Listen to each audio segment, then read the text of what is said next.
We wish for the results of these efforts to be used for the benefit of all beings everywhere. This is a reading to the Absolute. Chapter 18, Out of Body. Once we are able to bring the machine into stillness and silence, we will experience ourselves as definitely separate from the machine, with a life apart from and far beyond the life of the machine. Here is an experiment that has been devised to help us dissociate ourselves from our bodies and from the sensations of our bodies. We are going to discover in this experiment a whole body of knowledge unavailable to the majority of human beings because they are entrapped by their taboos. They are not allowed forbidden knowledge. Life has a way of keeping this knowledge from someone who is not seriously pursuing it. Yet someone who is seriously pursuing it cannot be stopped from obtaining it. If we really want it, we need only cross over the line. Diffused vision is the key to out-of-body experience. At some point, we will open our eyes, diffuse our vision, and find that looking down we have no legs, no body, no arms. This will most certainly happen to us if we pursue this seriously. Strange things are going to start happening. As we begin to provoke certain states and certain visions, real phenomena will begin to occur. Also, hallucinatory false phenomena will be generated. Do not discount everything just because there is a lot of false phenomena. Some things are genuine. When this material is running well and the false phenomena have dropped away, leaving what is genuine, we are ready to work in the more dangerous domains. Right now, what we are doing is safe, but at some point we will have to leave the safety of the island and launch out to more dangerous realms. Not now, not until we are very skilled. We want the machine to become completely relaxed. During this experiment, we must not allow movement to continue in the machine, except for the necessary life support systems of heartbeat and respiration. We do not wish to allow movement or anything else which will bring our awareness back to the machine's sensations. We want to lose the sensation of being in the machine. Once we have been able to bring the machine to stillness and silence, we will be able to use a very ancient trick to experience ourselves as something which is definitely separate from the machine, and which has a life apart from and far beyond the life of the machine. Seating ourselves before a full-length mirror, with all the electrical lights and appliances turned off, and a dark candle, because we want no distraction from the sight of the candle itself, burning off to one side, behind the back or in front on the floor, whichever works best. We should follow this as if it were expressing thoughts in our own mind. I want to get the idea that what I see before me is not a reflection, but the machine itself. That I am a nothingness, a mere reflection of the machine. Viewing the machine suspended in midair or through a doorway between dimensions. I must convince myself that I am not in the machine, that I am viewing the machine from outside.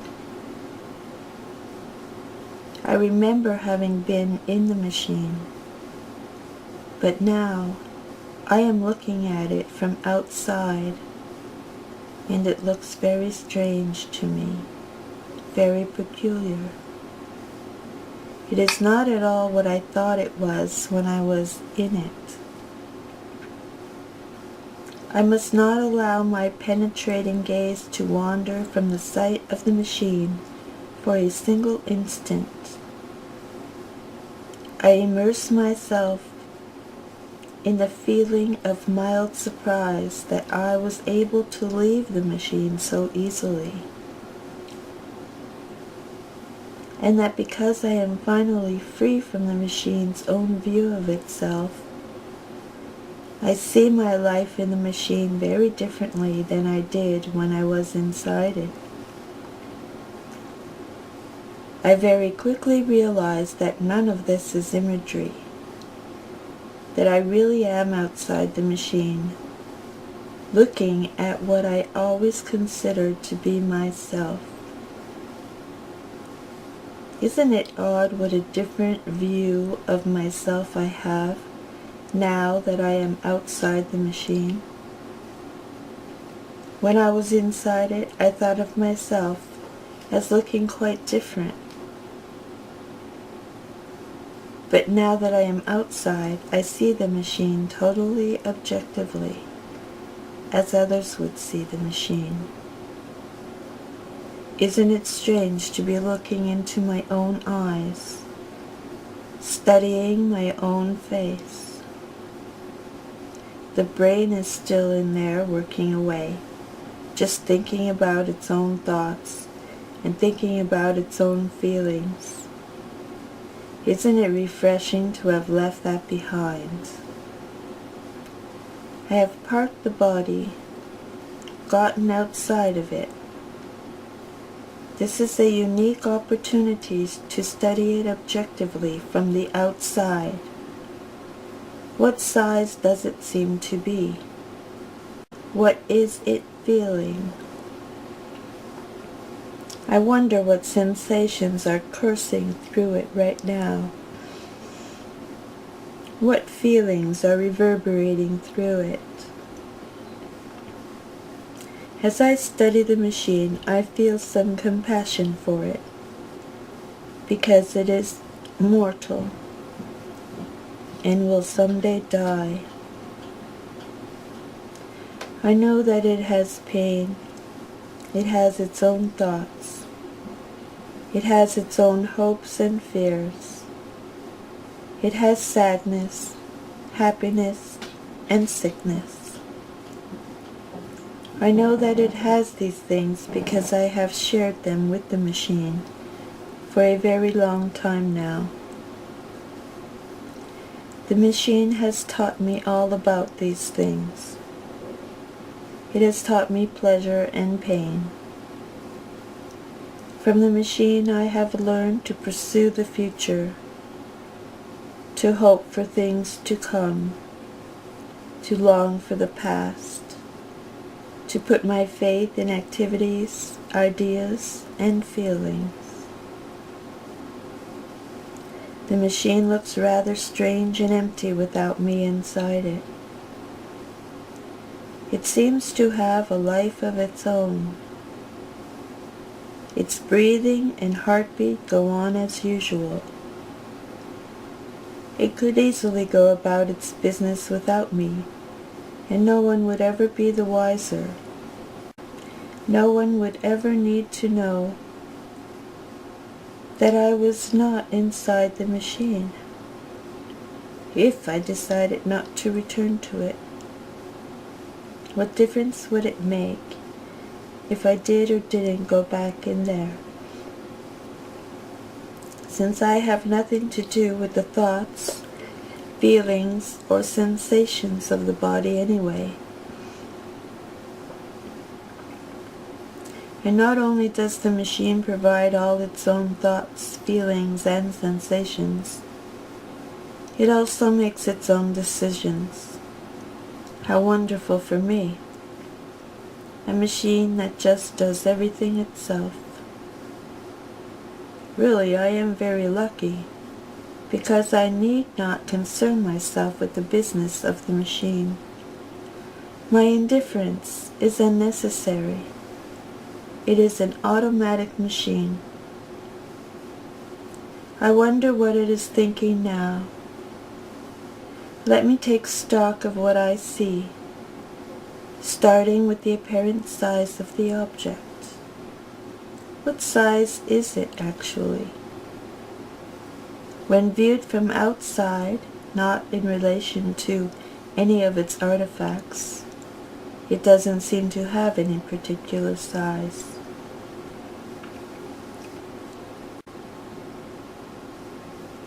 It seems neither alive nor dead, just a machine.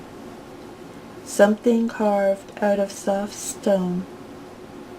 An energy sculpture. A solid mathematical equation. Just an empty container which does not seem capable of anything. It seems absurd to think of it as anything that can have thoughts and feelings. I suddenly realize how these thought patterns I am having now are a result of having been immersed in the sleep of the machine. How much I have been conditioned to think and feel like the machine. Looking at the machine from out here, I can see that it does not have much time to work. It never did have much time from the beginning. What a feeling of relief not to be stuck in there anymore, not to be confined. The machine has been programmed and conditioned by life to remain asleep, not to function as a transformational apparatus. If I return to it, I will have to help it to overcome all sorts of social taboos and psychological fears which it has accepted and which were intended to keep the machine in sleep. The machine looks as if it has suffered a great deal and has spent a lot of time doing things it didn't like and that were uncomfortable. I have the feeling that this is something like what I will experience when the machine dies. I'll turn around and look at the dead machine, and this is more or less what it will look like. I know that if I cannot get the machine to function as a transformational apparatus, I will be drawn into it again. I know that if everything continues the way it is going now, my tendency will be to return to it, and at the moment of its death, I will probably want to return to the moment of its birth, staying in it again all the way through its life, from birth to death. From this vantage point, the machine appears extremely simple, yet ridiculously sophisticated and complicated, and then the vision changes. From here I can see some unexpected things that I never thought I would look at or consider. If I can stay out of the machine a little longer, the reverberations, thoughts, feelings, and sensations of the machine will surely die away. I find myself looking at it as if I were viewing some alien thing. But I suppose because I have just gotten out of it and started looking at it, I continued to think like the machine, feel like the machine, have sensations like the machine, beliefs like the machine, and attitudes like the machine. At times I feel as if I will want to return to its life, or that even if I want to remain outside it or go elsewhere, I might be drawn back into it by sheer force of habit and mutual electrical attraction. When I first saw the machine from out here, I felt an incredible love and compassion toward it. But now that I have been out of it for a while, I feel absolutely emotionless about this empty shell, this thing, sitting there in front of me. No compassion or love toward it, at least in the ordinary way. I feel love, but not as the machine knows it.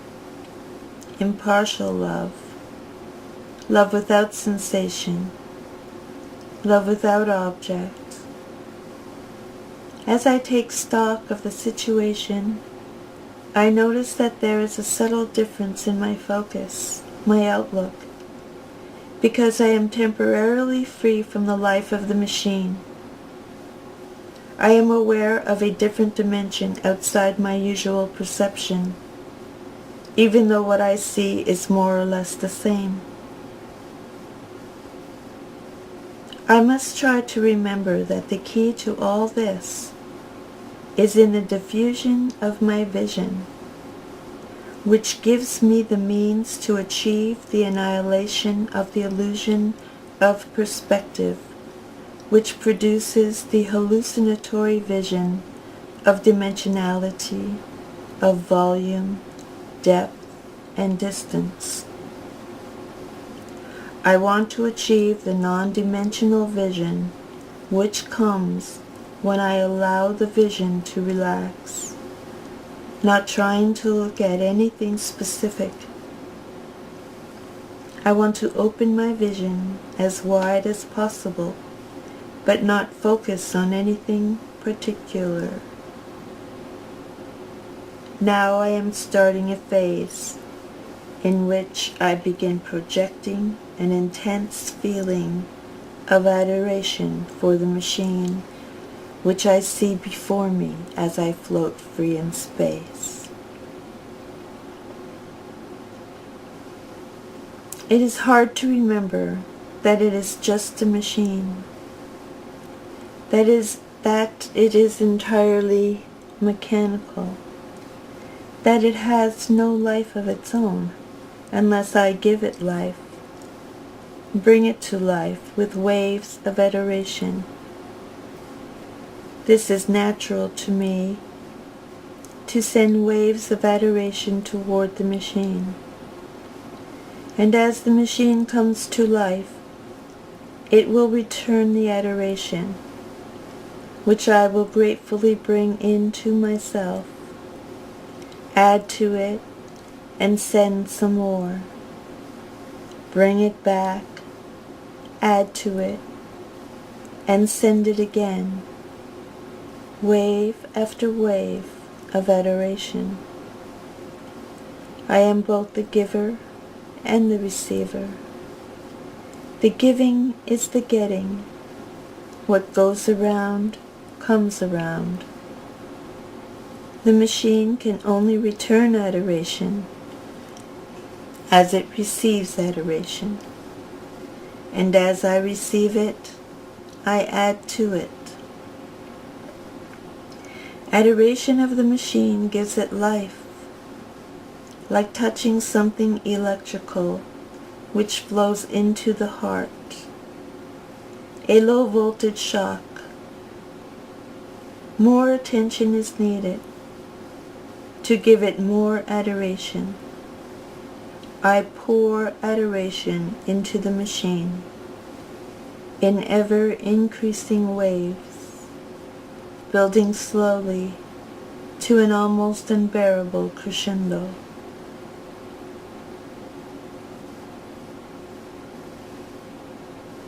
And so this completes the reading of chapter 18, Out of Body, from the book The Human Biological Machine, written by E.J. Gold.